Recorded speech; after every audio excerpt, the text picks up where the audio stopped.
Hello, friends and foodies out there.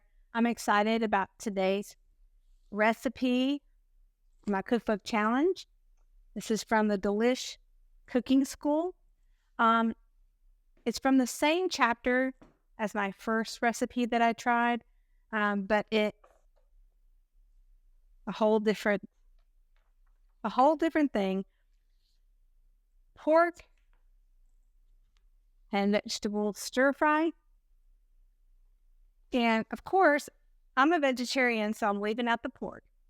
But I know that might be a bummer for some people, but I'm going to go ahead and read along the instructions.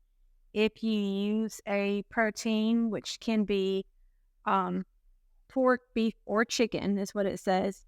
And the reason why this is called a cooking school cookbook is because it shows you like step-by-step instructions, like pictures, and then it gives you little details underneath that you can read, tips and things. So I really like that about this book. But anyway, so we're making pork and vegetable stir fry minus the pork. Let's get started. Let's talk about these ingredients just a little bit. We got 2 tablespoons of peanut oil, 1¼ pounds of pork fillet sliced, 1 large brown onion sliced thinly, 1 clove of garlic crushed, 10-ounce asparagus trimmed, cut into 2-inch lengths, 2 medium red peppers sliced thinly, 1/2 cup plum sauce, and 2 tablespoons of light soy sauce. So most of these things I could find at the grocery store except for the plum sauce. Behold, my version of plum sauce, not easily found, at least not around my area where I live. I searched high and low 3 grocery stores, one of which I categorize as bougie. None of these had plum sauce. I could order it online, but I didn't have the patience for that. So I decided to make it. So I scanned the internet looking for plum sauce recipes, and what I found was there was not any 2 recipes alike.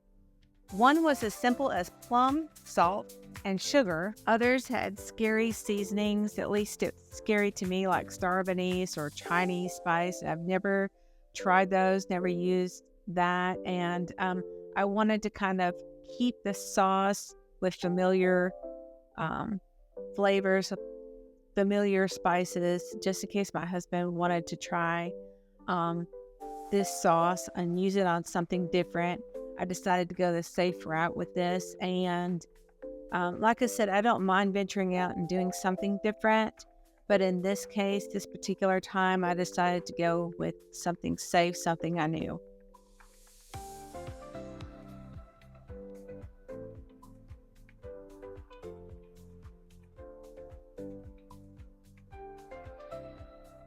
Make sure that after you boil your mixture for 10 minutes, before you put it into a food processor or a blender or anything like that, that you remove the cinnamon sticks.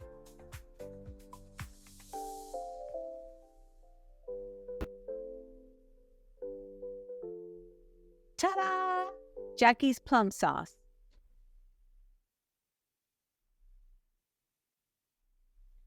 So basically, you are preparing your vegetables and slicing them up as you would with any other stir fry. Okay, have you ever heard the life hack that if you place water close to you while you're chopping onions, that the gases from the onion attracts to moisture and will attract to the water and not the moisture in your eye, therefore not irritating the eye, and the end result is that it helps you not to cry all your eye makeup off or look red and puffy-eyed and swollen? It doesn't work. Ask me how I know. At least it didn't for me.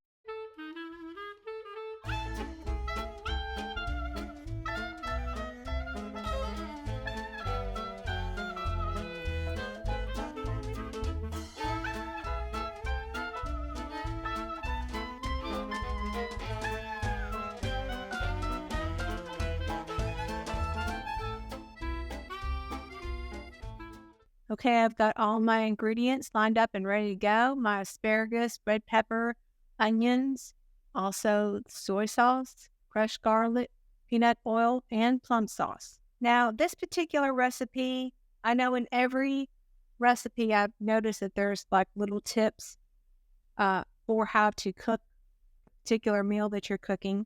And this particular recipe, the tips is located in the lower left corner, and it says to heat the wok to very hot before adding the oil, and then tilt the wok to coat it all over in the oil.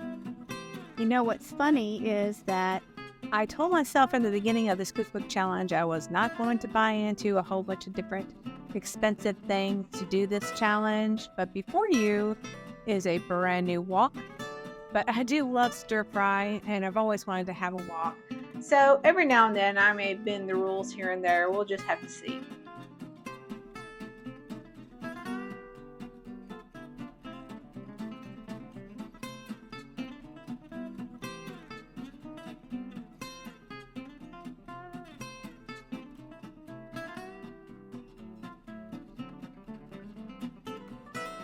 And now, a word from our sponsor. Just joking. It's time to rate the meal. Okay, just to recap, I am doing this cookbook challenge so that I can find recipes that I can possibly work into my weekly routine meals.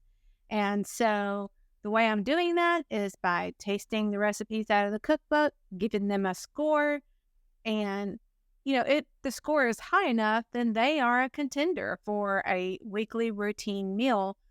It doesn't mean I'll make it every single week. It just means it'll fit into my regular, I might make spaghetti, I might make tacos, or I might make, maybe this new meal, my weekly stuff. So that being said, 17 through 20 points is a winner weekly dinner. Like I said, not meaning that it's going to be every single week, but it's a contender to be a weekly thing, a regular thing. 13 through 16 is a good fit for the family, but more likely see it just once or twice a month, something like that. 9 through 12 is once in a while. Those things that maybe you'll do it for Thanksgiving or, if it's somebody's birthday, just every once in a while. 5 to 8 is it's just not a right fit for our family. And 1 to 4 is a definite no. Probably will never cook this meal again. Okay, and now time for the categories that I judged it and the score that I gave each category. And for taste, I gave it a 4. I struggled with that one, almost give it a 5. How often would I like to eat this meal? Gave it a 5 because I wouldn't mind having this weekly. How easy was it to prepare? Besides having the extra step of making the plum sauce and all that, as far as the actual dish itself, I give it a 4. It's pretty easy. Not that the plum sauce was very hard to make, but it was enough of a project to kind of do the night before. And so I wouldn't want to make the plum sauce the same day that I'm making this dish. That's just me. And maybe it's because I've never made it before and I'm new to it. I don't know. How practical. Now that's the thing for me is the practicality was a 3 because of the plum sauce. I have to make it because I can't find it anywhere around here. If I order it on the internet, it's going to take a little while to get here. And not only that, but it's pretty pricey to order plum sauce. All that being said, I gave it a 3. That brings our total to 16. Almost a weekly winner. It's a good fit for once or twice a month. And there would probably be a 17 if it wasn't for plums not being available, not in season all year round, and, having to make up, an abundance for plum sauce. But anyway, almost a weekly winner. Well, guys, that's a wrap for this recipe. I had a blast. I hope you did too. If you found any value at all, please consider subscribing and check that notification bell so you won't miss a recipe. Be blessed, everyone. Catch you on the next video. Take care.